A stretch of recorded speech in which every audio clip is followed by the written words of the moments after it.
Pertama, kita akan menarik statif setinggi dada. Jika sudah sejajar, kita tinggal mengunci pengunci kaki statif yang berada di bawah. Dipastikan pengunci kaki statif sudah terkunci dengan benar. Langkah selanjutnya, dirikan statif di atas titik yang dimaksud sehingga kaki statif membentuk segitiga sama sisi. Langkah selanjutnya yaitu kita akan mengangkat alat waterpass dan memasangkan alat waterpass tersebut ke statif yang sudah kita dirikan tadi. Cara memasang alat waterpass sangat gampang sekali, yaitu dengan cara meletakkan alat waterpass di atas statif, kemudian memutar pengunci alat yang berfungsi untuk menjaga alat agar tidak jatuh.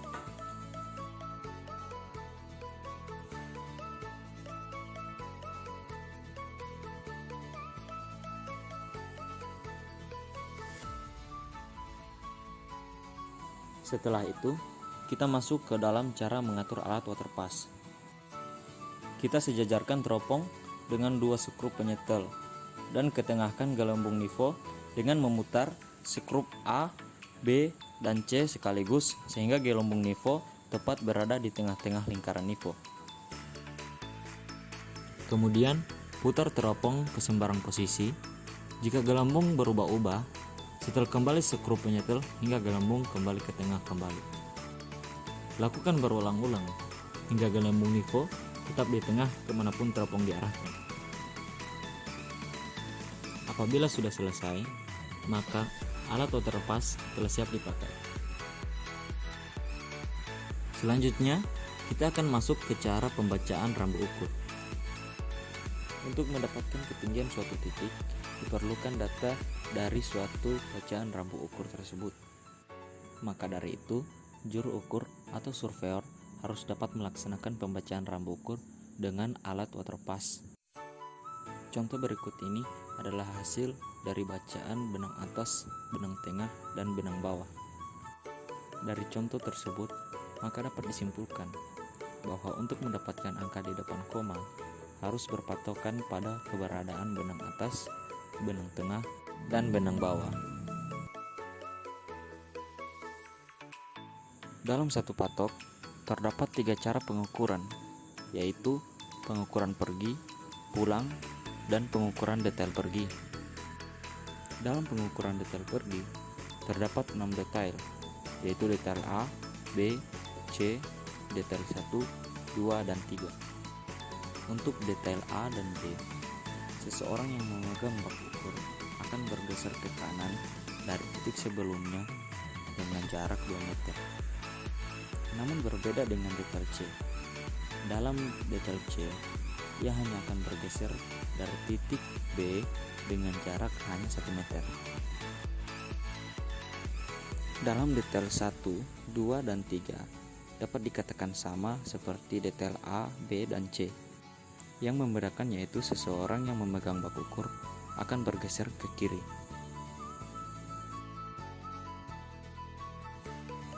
Langkah-langkah ini akan dilakukan pada patok selanjutnya sampai semuanya selesai.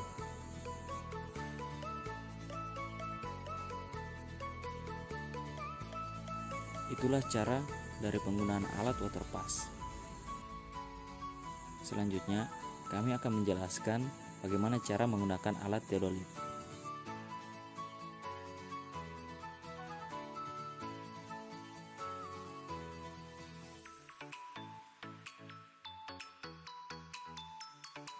Teodolit adalah salah satu alat ukur tanah yang digunakan untuk menentukan tinggi tanah dengan sudut mendatar dan sudut tegak. Teleskop tersebut juga dipasang pada piring kedua dan dapat diputar mengelilingi sumbu horizontal, sehingga memungkinkan sudut vertikal untuk dibaca. Di dalam pekerjaan bangunan gedung, teodolit sering digunakan untuk menentukan sudut siku-siku pada perencanaan atau pekerjaan pondasi. Teodolit juga dapat digunakan untuk mengukur ketinggian suatu bangunan bertingkat. Agar bisa menjalankan fungsi tersebut dengan baik, teodolit disusun dari beberapa komponen. Secara umum, konstruksi teodolit terbagi atas 2 bagian, yaitu bagian atas dan bagian bawah.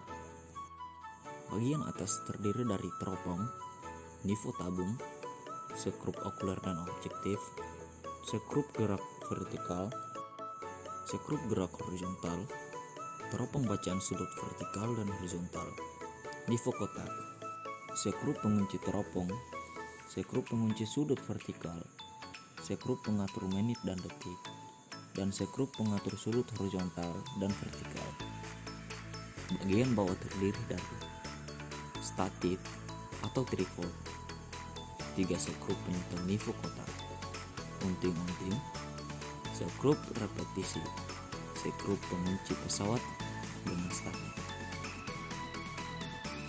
Sebelum melakukan pengukuran, ada hal-hal yang harus diperhatikan, yaitu seperti melakukan sentering alat dan melakukan penyetelan alat.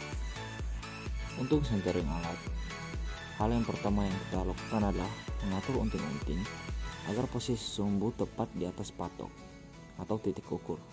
Setelah itu, 3 buah sekrup A, B, dan C kita atur tingginya, kira-kira setengah panjang as. Selanjutnya, sejajarkan teropong dengan 2 buah sekrup A dan B. Kemudian, sekrup diputar searah. Misalnya, jika masuk, diputar ke arah masuk.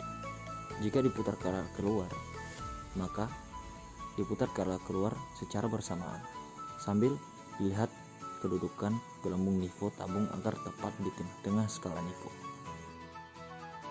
Selanjutnya adalah cara pengukuran. Yang pertama yang harus dilakukan adalah setel sudut horizontal ke angka 0 pada arah utara dan ukur tinggi alat. Kemudian bidik titik poligon nomor 1 dan baca benang tengah dan benang bawah. Lalu tulis sudut horizontal dan vertikal. Setelah itu, bidik atau tembak titik penyebaran di sekitar alat, terutama batas-batas tanah. Kemudian tembak secara menyebar agar bisa dibuat kontur. Selanjutnya, pindahkan alat ke titik nomor 1. Kemudian setting alat dan setel sudut horizontal ke angka 0 pada titik sebelumnya. Kemudian bidik titik 0 dan bidik titik selanjutnya, yaitu titik 2. Dan lakukan bidik titik secara merata dan menyebar di sekitar alat, terutama batas-batas tanah. Kemudian untuk titik-titik selanjutnya, lakukan langkah-langkah seperti sebelumnya. Dan jangan lupa, apabila sudah sampai di titik poligon terakhir, maka prosedurnya tetap sama, tembak atau bidik titik selanjutnya, yaitu titik 0. Dalam pengukuran poligon tertutup, dikenal dengan istilah sudut dalam. Sudut dalam adalah data yang dibentuk antara garis-garis poligon. Itulah cara penggunaan alat interval sulit yang dari kami kelompok 6 dan 8. Wassalamualaikum warahmatullahi wabarakatuh.